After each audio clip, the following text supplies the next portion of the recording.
Hola Cristian, hola Fátima, efectivamente, acá hay varios temas. El primero, las colas se están dando para presentar los reclamos y esas colas no deberían darse si las empresas eléctricas hubieran cumplido con su obligación legal de facilitar canales para que los consumidores puedan presentar sus reclamos. Se entiende canales virtuales o canales telefónicos, empero ello no ha sucedido.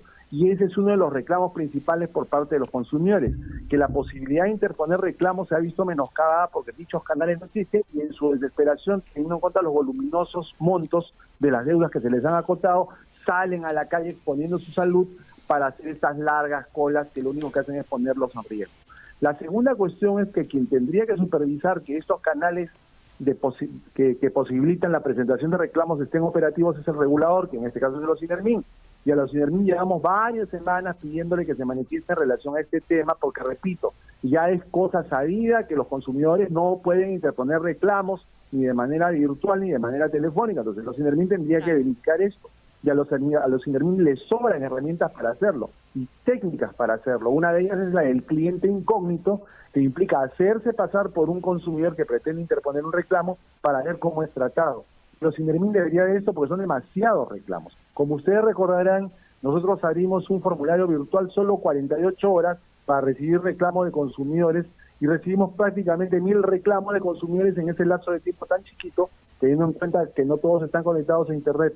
Claro. Esta información ha sido remitida a los OSINERMIN, ha sido remitida a Enel y ha sido remitida a Luz del Sur. Esto ha sido la primera semana de este mes, esperamos que la primera semana de agosto estén los casos resueltos porque ya se envió esta documentación, que a despecho de lo que dicen los voceros de algunas de las empresas, yo he escuchado por lo menos a 2 voceras de Enel, quienes han referido sin ningún empacho que estos recibos por montos superiores al promedio histórico se deben a que como más personas permanecen en casa haciendo teletrabajo y teleeducación, entonces es lógico pues que los recibos vengan por montos superiores, pero es después un argumento absolutamente deleznable por cuanto el hecho de que tú estés haciendo teletrabajo a través de tu computadora o recibiendo teleeducación a través de tu computadora no implica que la cuenta se pueda triplicar, cuadruplicar o decuplicar, pues es imposible. Más aún teniendo en cuenta que las laptops o las computadoras son de los equipos electrónicos que menor cantidad de energía consumen. No es como una plancha, no es como una terma, no es como un horno eléctrico, etcétera, que sí son aparatos que comprobadamente consumen más electricidad. Entonces, echarle la culpa al consumidor porque su tarifa ha salido de que su promedio histórico era 100 soles y ha pasado a ser 800 soles, claro, aduciendo que ahora está más tiempo en casa, pues es un argumento que no tolera el menor análisis, ¿no? Pero ya se adelantó, digamos, una defensa, ¿no? Lo correcto no sería automáticamente también hacer un recálculo, dadas las circunstancias, y no esperar que solamente que haya el reclamo que finalmente, no todos reclamarán, pero si le ponemos, aunque sea 10 soles por recibo que se le ha aumentado a una persona y lo multiplicamos por la cantidad o los millones o cientos de miles de personas, ¿cuántos se están llevando gratis? ¿No? Se están robando. Un montón de plata, es un montón de plata. Y más aún porque las empresas saben perfectamente que cuando un consumidor presenta un reclamo, automáticamente ocurren 2 cosas. La primera, que la suma reclamada queda en suspenso, ya no se le puede exigir el pago. Es decir, si yo soy un consumidor que paga 100 soles, 110 soles al mes, 115 soles, me vino un recibo por 120, 125, bueno, pues está dentro del rango, ¿no? Pero si me vino un recibo por 700 soles, obviamente reclamo. Si yo reclamo, la cobranza de ese reclamo se suspende. Mientras la suma está en discusión, ese monto no le puede ser acotado ni exigido pagarlo al consumidor. Lo segundo es que mientras dure el reclamo tampoco se le puede cortar el servicio aunque no esté pagando. Por ello es que las empresas tendrían que ser más celosas en recibir los reclamos si obraran con rectitud, pero también podríamos pensar lo opuesto, ¿no? Que precisamente sabedoras de ello es que las empresas tratan de poner todo tipo de restricciones para que el consumidor pueda ejercitar su derecho a reclamar, claro, porque saben perfectamente que el reclamo suspende la cobranza, ¿no? Los tiempos antiguos de eso de paga primero y reclama después ya son cosas del pasado. Ahora uno reclama en cuanto considera de que el servicio que ha recibido no es el adecuado o cuando considera que el monto que se le exige pagar tampoco guarda concordancia con el consumo, ¿no? Una pregunta, por favor, Crisólogo, porque aquí le hacen la entrevista a Hans Berger de Luz del Sur, ¿no? Y él responde a Perú 21 y dice, en el caso de los usuarios que durante la cuarentena redujeron su consumo y pese a ello recibieron un recibo por un monto mayor, que es mi caso, lo digo, yo no estoy viviendo en mi departamento y sin embargo me llega finalmente tremendo porque nadie ha consumido electricidad, pero claro, bajo esa premisa ellos dicen, bueno, te hemos hecho un cálculo, que además ni siquiera es un cálculo porque es mucho más del promedio que yo consumía. Y que luego pagaron, el excedente se convertirá en un saldo a favor en futuros recibos. Esto es siempre y cuando presentes un reclamo. Es decir, si no presentas un reclamo y pagas ese excedente, pues piña, ¿se lo embolsica la empresa o no?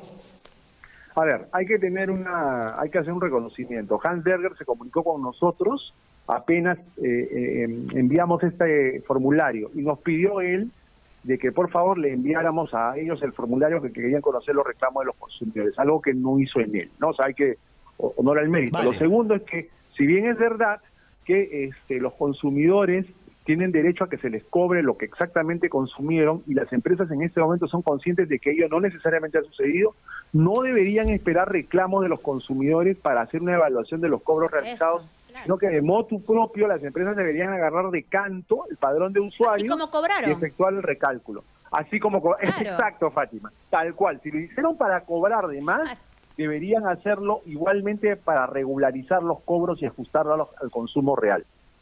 Correcto. Pero eso no está claro todavía. Es decir, no sabemos si es que lo van a recalcular de motu propio no, o va a tener que ser un reclamo previo. No lo sabemos. Okay. No lo sabemos. Y ahí nuevamente volvemos a tener la pelota en la cancha del regulador, ya que si las propias empresas reguladas no efectúan la aclaración de motu propio, corresponde al regulador, al igual que tiene que verificar que los canales de reclamo estén operativos, corresponde al regulador certificar de que las empresas estén recalculando y ajustando el consumo para hacer las devoluciones respectivas a los consumidores. Sobre esto exactamente, ¿qué han hecho hasta ahora los órganos reguladores?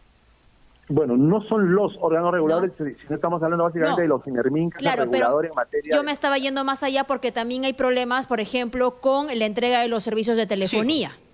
Sí. Eso, y bueno, bancos también, etcétera. Han tenido un comportamiento similar entre todos ellos, ¿no? En el caso de telecomunicaciones, por ejemplo, el OCITEL, nada más comenzar la cuarentena, emitió una resolución de presidencia en virtud de la cual se señalaba que aunque los consumidores no pagaran el servicio, no se les podía cortar. Sin embargo, meses después, debido a la presión de las empresas de telecomunicaciones, dieron marcha atrás y emitieron una resolución en virtud de la cual se acotaba de que los consumidores que debían 3 meses iban a tener que empezar a pagar, y luego los que debían 2 meses y luego los que debían 1 mes. Fue gran presión la que recibió el OCITEL, pero en este momento ya los consumidores se están poniendo al día en esos recibos. Pero hay que saludar también al OCITEL, que fue el primer y único regulador, además, que se manifestó abiertamente con una resolución apenas empezó la pandemia, en favor de los consumidores. En el caso de SUNAS, que tiene que ver con el tema del agua, ellos han tenido un comportamiento más tranquilo, porque en el caso de las tarifas de agua, al ser empresas que pertenecen a Sumaría, que tienen un manejo público por parte del gobierno, ellas no están sujetas a los vaivenes de libre mercado. Entonces, con el caso del agua no ha habido mayor problema en ese sentido.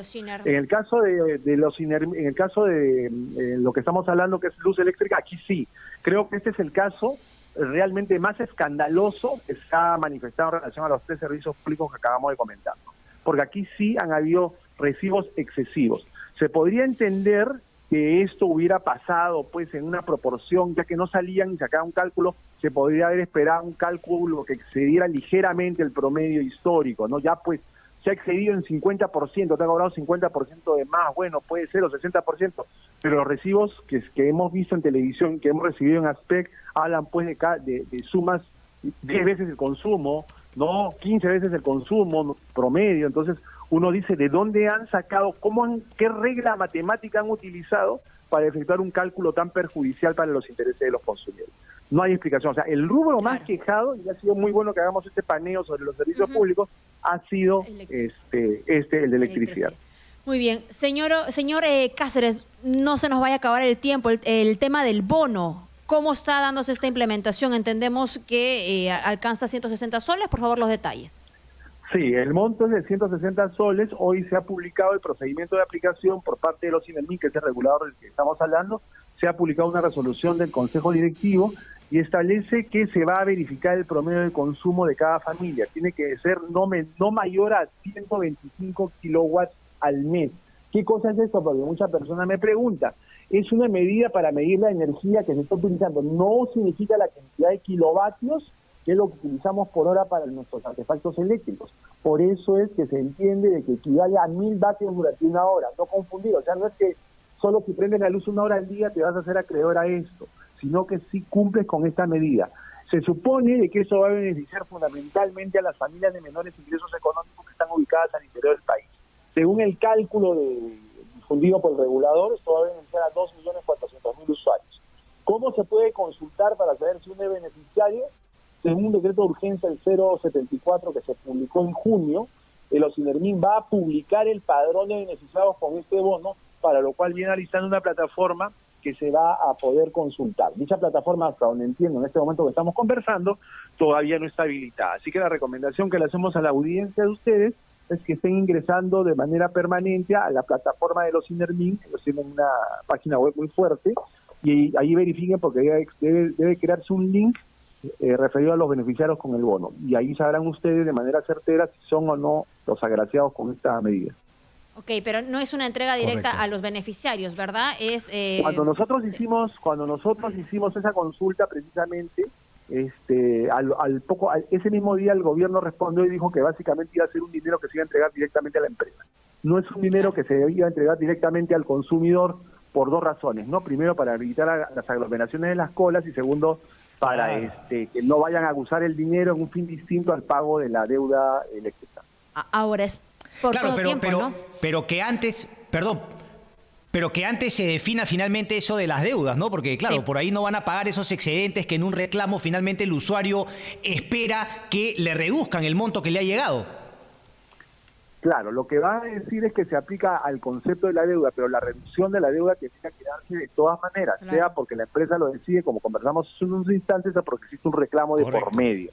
En ese caso entraríamos a ver la situación individual de cada uno de los consumidores, porque hay algunos que han pagado, hay algunos que no han pagado, hay algunos que han pagado una parte, etcétera. O sea, no se puede establecer una regla general, sino que tendría que aplicarse a cada caso concreto. Ahora, son 160 por cuántos meses, por favor. Desde el mes de marzo a junio. Ok, solo una cortita, Crisolo. ¿Es factible de alguna multa o algún, digamos, algún proceso, digamos, la situación de indefensión en el cual se deja a los usuarios por no justamente haber cumplido con procesos virtuales para finalmente este reclamo y haber generado estas colas? Estamos evaluando, o sea, un consumidor individual podría presentar reclamos de este tipo, ¿correcto? Pero es bien difícil que un consumidor se compre el pleito para enfrentarse a una empresa eléctrica él solito, ¿correcto? Entonces nosotros estamos evaluando como aspecto la viabilidad de interponer una acción en este caso, pero tenemos que ver varios temas procesales que permítanme no comentarlos porque sería revelar nuestra estrategia. Estamos evaluando qué podríamos hacer a menos de que las empresas se corrijan. Y como vemos que actualmente no se aprecia esa voluntad de corrección, estamos determinando lo que vamos a hacer en las próximas semanas. Perfecto. Clarísimo. Muchas gracias, señor Crisólogo Cáceres.